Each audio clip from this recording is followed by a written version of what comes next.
for his title. Now they could have picked Daniel Bryan. I was expecting Daniel Bryan to replace The Miz.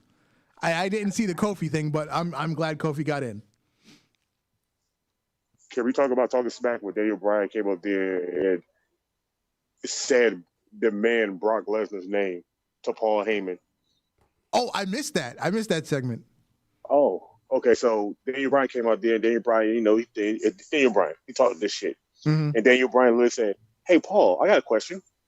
If Roman's not going to be in the match, are you going to bring your other guy back to be in the match?" "Oh, that's right. We ain't seen him since, what, December?" He was like, "Oh, that's right." Because he said, "Oh, that's right. He's not a wrestler that likes to wrestle." He said, "You know who is? All of us is in there." He said, but you know who also hasn't had a chance to talk their shit in the ring like me? When I talk mine, when I win, Cesaro." And gave Cesaro the floor and walked off. Word. I feel like Cesaro, something's going to happen for Cesaro soon. It's got to be big, bro, because Daniel Bryan put Cesaro over, and then he left him to talk to Paul by himself. And Cesaro literally told Paul, "I'm a guy that likes to be here. I like to wrestle. I wrestle every day, and I show up to do everything I need to do." He was like, "And I'm going to prove that I deserve to be in a title picture. And I'm going to prove that I can be world champion." And I said, why hasn't this happened so long ago? If that's the case, I feel like he might win the number one contender match, because you got Jey Uso, Kevin Owens, King Corbin, Sami Zayn, Cesaro, and Daniel Bryan. Now, I was thinking Daniel Bryan, but I was like, do they really want to waste that Roman Daniel Bryan match? Same night, no build up. I feel like that's something for down the road. So I think Cesaro would be a good match for Roman. And the Swiss Cyborg, he can go all night long. Word. I really felt like Vince got all these guys in this ring, and all they're gonna lead to is another Kevin Owens versus Roman Reigns match. I mean, as much. I feel like. Go ahead. No. I was gonna say I feel like Vince is gonna take the easy route for him. He's not gonna try to chance the shit. He's gonna take the easy route. If Kevin Owens and him already had these many matches, and Aaron put on these good ass matches back and forth, he's gonna keep trying to get that, because Jey Uso's not gonna get it. Mm-hmm. We know Baron Corbin definitely ain't gonna get it.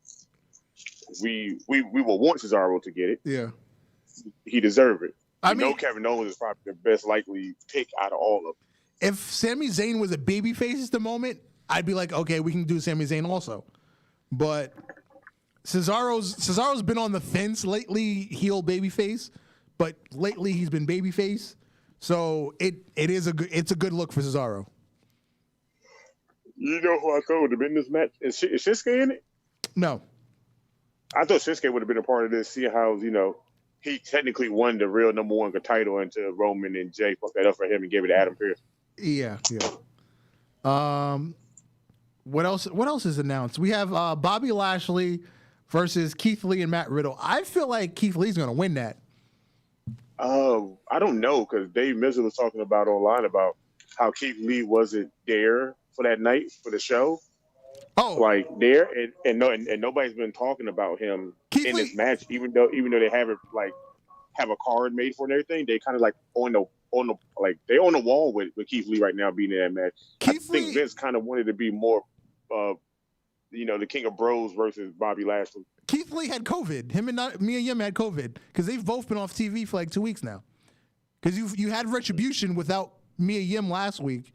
I think they were off TV this week, but they've had COVID. That's why they both weren't in the Royal Rumble. Kelvin said it's time for Corbin to drop the King Corbin gimmick and bring back the Lone Wolf. I agree with that. I definitely agree with that. I do too, but Booker T said that he loves King Corbin. He said he's probably the best King of the Ring king right now next to him. And I couldn't stand King Booker. I could not stand it. I couldn't do it. Sorry. Hold on, wait. I gotta say it right. You couldn't stand King Booker. I couldn't. I just couldn't. I'm sorry. Hey man, look, King Booker was entertaining though. You got to give him that. Like, he was annoying, but he was entertaining and annoying. Baron Corbin is just annoying. See, Once he became this Baron Corbin, he became annoying. I've always given Baron Corbin more credit than I think most people do, because like this time last year, he had legit heat, not storyline. He had legit heat with viewers, and like the thing with Roman would have worked if they left the fucking dog food out of it. Once they did the silly shit with the dog food, I was like, you killed Baron Corbin's heat. Like, you could have got Roman over with Baron Corbin because people hate Baron Corbin. Legitimately. Yeah, they kind of ruined him after that point. So now what do we do with Baron Corbin? That's the real go-to next thing now. What do we do with Baron Corbin now? He's just kind of been floating for a while, so it's whatever. We were supposed to have Charlotte Flair versus Lacey Evans, but Lacey Evans is now pregnant. They introduced it as like a illegitimate child angle with Ric Flair, but it turns out she's legitimately pregnant. That's fucking crazy because I would not think that she's really pregnant. Yeah, apparently her husband's been putting in some work. Yeah, he's been putting in some of that army work. Attend. Huh.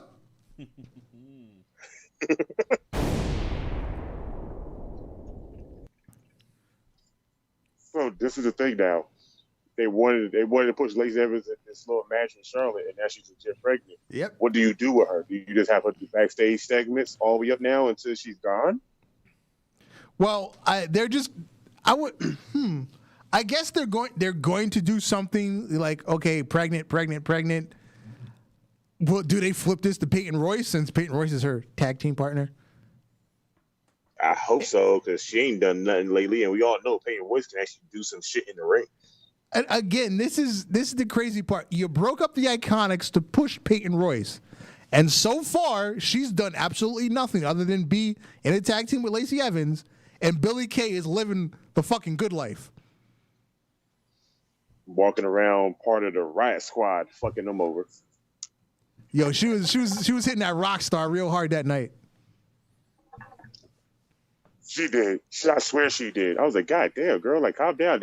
Like, I know Liv Morgan and Ruby Riott are they're fucking rock stars for real, but damn it, girl, you made them look like they were just beginners. So what the fuck? Word.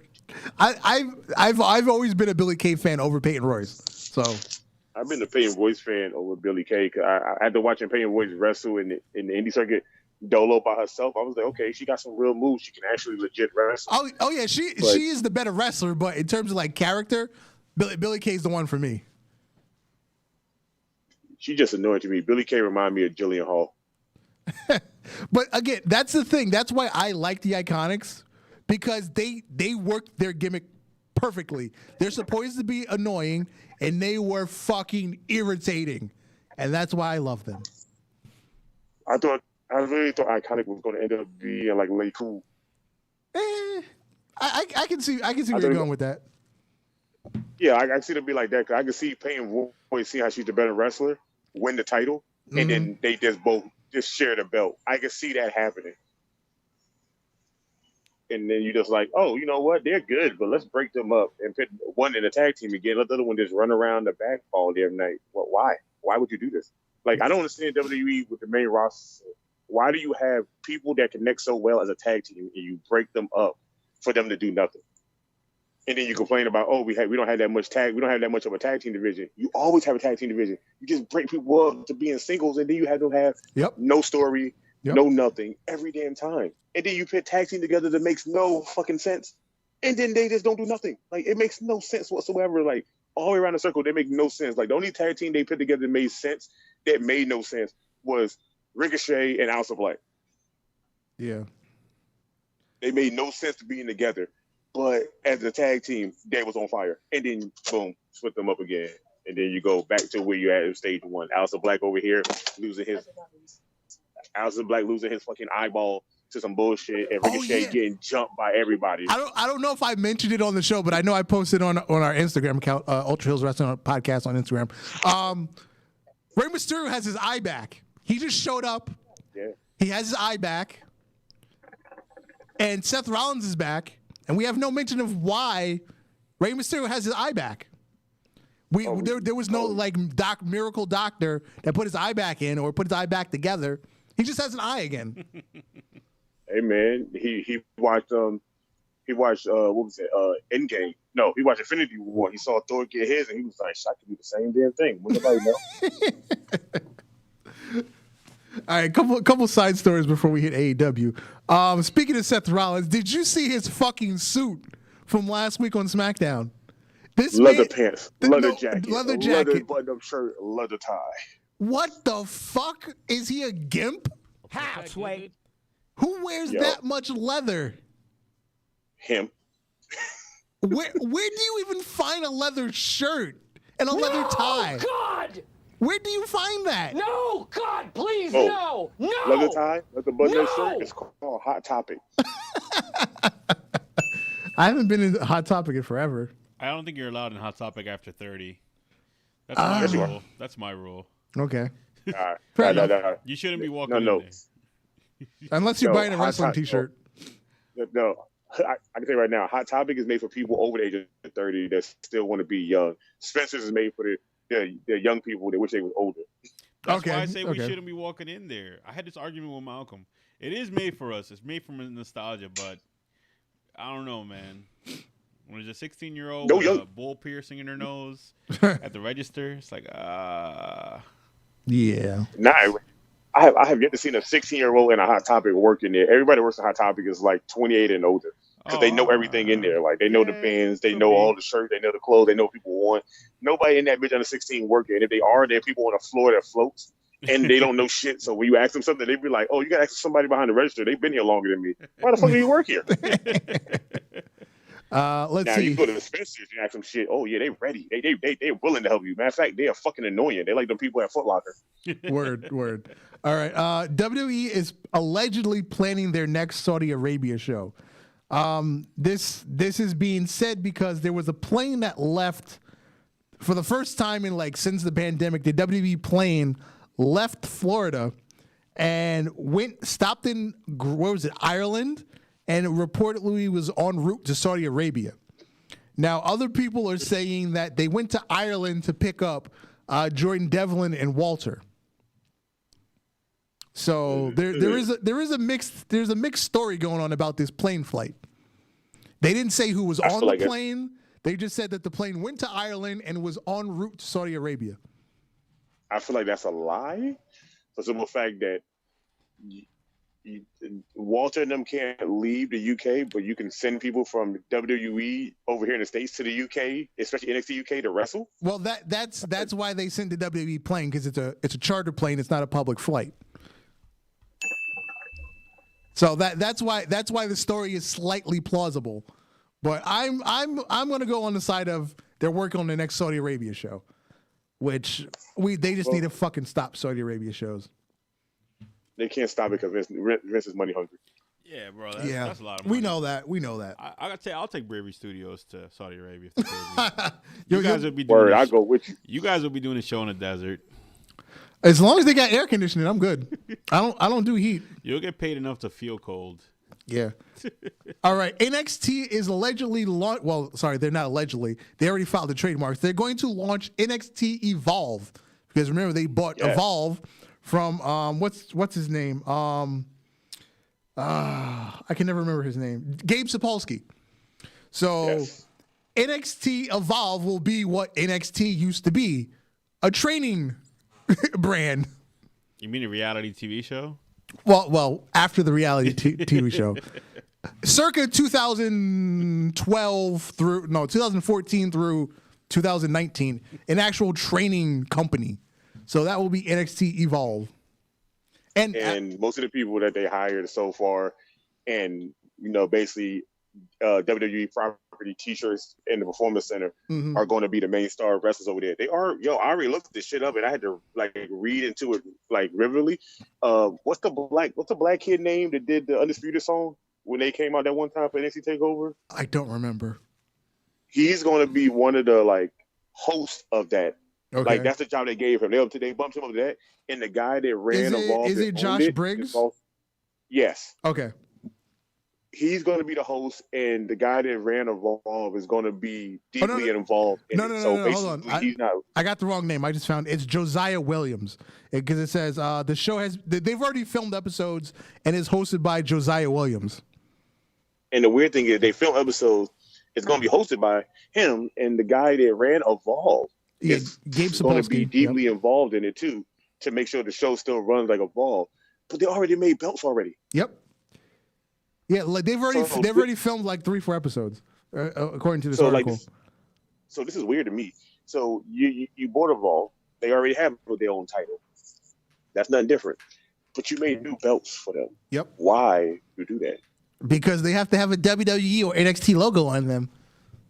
But they don't need to. If it's still going to be a WWE Evolve, all you got to do is just get the same belt and just throw the WWE logo on it. You didn't have to make a whole new version of a belt because we all know what it's going to look like. It's going to be a logo. That's all it is. Shape. This is going to be a logo. It's going to be that diamond shape with the Evolve logo probably in the middle with the fucking WWE logo on top of it. With the side plates that can be changed out because, that's the new thing now. We went from regular belts to spinning belts to now having your custom side plates. I don't give a damn about none of that shit. Yep. That's extra money. And last side note will take us into AEW. There was a rumor that Thea Trinidad was going to AEW because Wednesday morning, she put up a post saying, "Today is going to be a good day." So the wrestling internet just assumed she was going to AEW. Because also her 90-day non-compete clause ended, I think it was Monday. Yes. I would like for her to go wrestle, but at the same time, since she left wrestling and now she's been focusing on her Twitch stream. Oh yeah, her Twitch and is popping. Her OnlyFans. Yeah, her OnlyFans for cosplay stuff. It's been booming for her. Like I think right now she's probably making more money. I think she's making more money now doing something else she loves without having to be under WWE's fucking tooth and nail shit. Mm-hmm. Absolutely.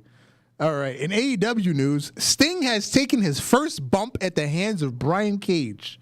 Sting came out for a promo. He was interrupted by Team Taz.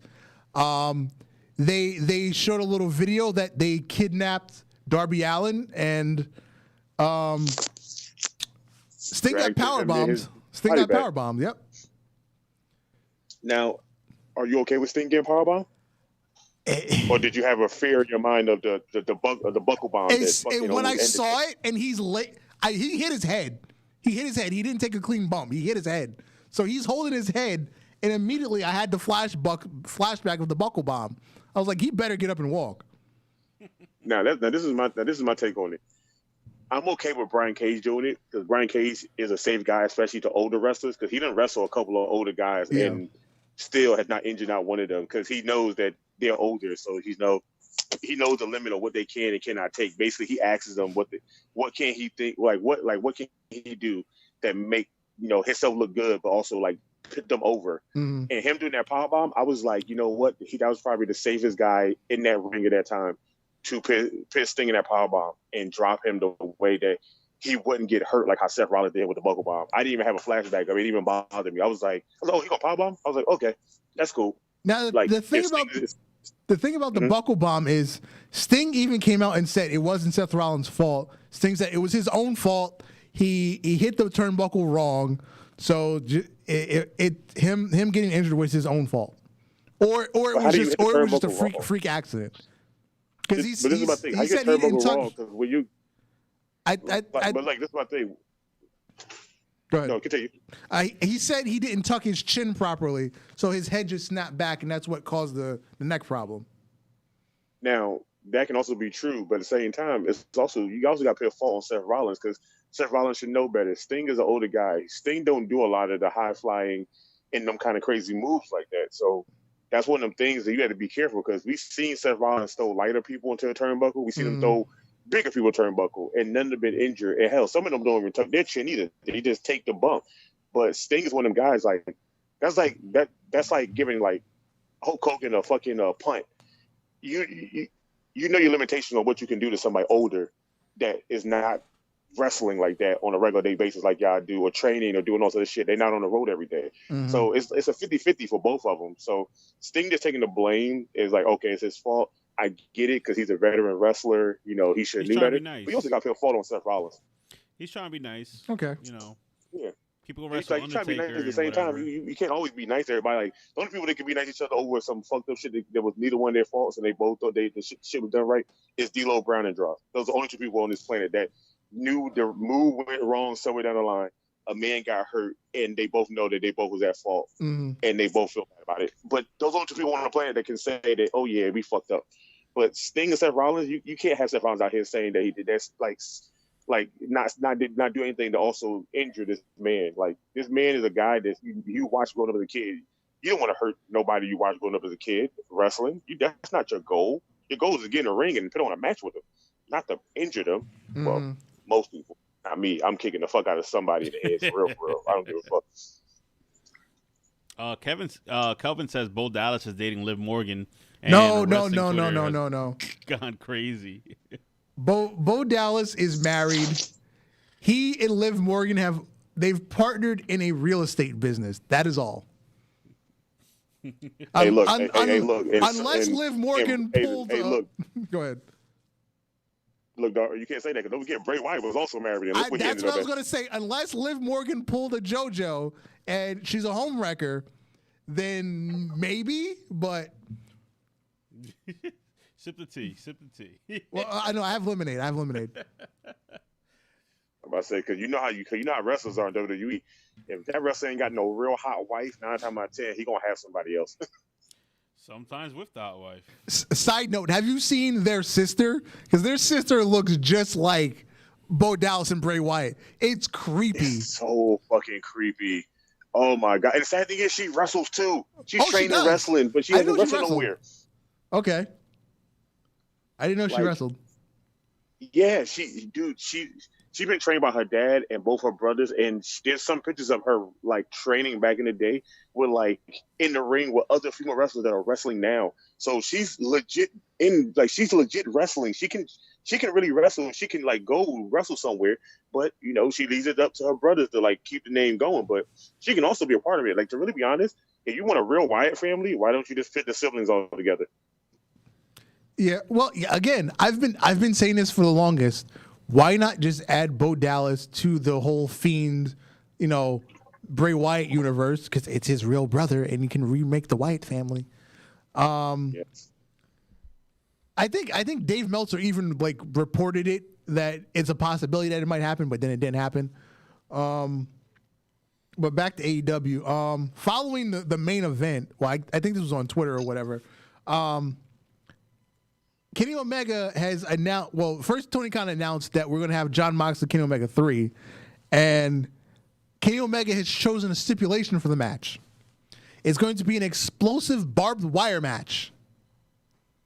Oh, sorry, explosive barbed wire death match. Excuse me. I left out death match. I'm excited to see this.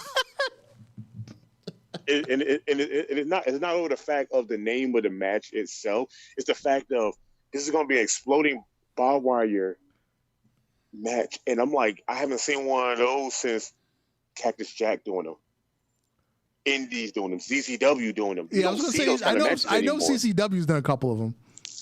Yeah, like you don't see them, but they're not bats. They're like tables with little charges on them. That's cool and all, but there hasn't been one of those for a couple of years. Nobody has done them lately because most people now are too much of spot monkeys and high flyers. Nobody's willing to take that type of like danger to themselves no matter what. But Moxley and Kenny Omega, those two motherfuckers don't get too fly. It's just about their bodies at this point. Jim Cornette's head is going to explode. It is. His head is going to explode. I need this match to happen soon, and then go watch Jim Cornette right after this. So allegedly, it's happening at Revolution, which is in 2 weeks. Yeah, apparently I'm going to be on Jim Cornette's Twitter, and I'm going to tweet him every few minutes the match is happening just to get responses. Well, he only checks his Twitter at like 7 a.m, so he's not going to answer. Oh, he gonna answer. He gonna answer about 120 tweets back to back from me. He got to block me, and he don't realize I got multiple emails. You got me super fucked up, my boy. Oh yeah, he's big on the block game. So Oh, I know he's a block master, but he don't realize I have a lot of patience and a lot of time. All right, here's our closing topic. Here's a quote from Tony Khan: "Come to Jacksonville. I'm begging you. I would love it." This was directed at Vince McMahon. He told the truth. Why not? Even Cody Rhodes said that.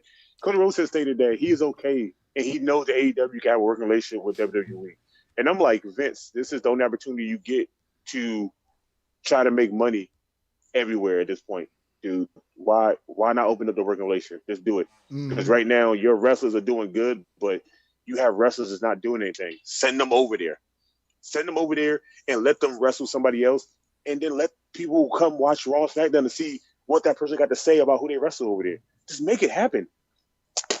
Like, wrestling fans don't give a fuck about brands like that no more, bro. We just want to see matches at this point. There's dream matches we still want to see. You know how much money Vince could probably rake in if he could have, like, Roman Reigns just show up over there and just confront Cody? You don't have to even wrestle. Just confront him. What's the first thing people want to do? Tune into SmackDown and see what Roman's going to say? Yep.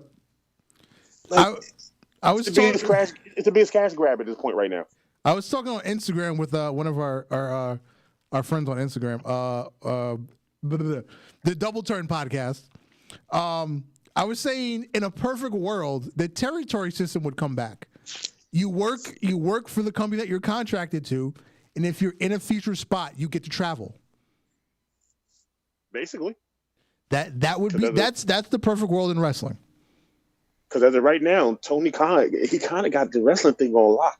He opened an open working relationship with NWA, TNA, ROH people from New Japan. Dude, you opened a door that nobody was willing to open up since the golden era of WWE before they switched over to being in the Attitude Era when they had a relationship with New Japan. Yep. Like, come on now, this is big for AEW, because now wrestlers that feel like, oh, I want to come over there, I want to fight this dude. You couldn't do that. Now you got Jason Roberts and his tag team partner showed up on Impact to confront the Good Brothers. What?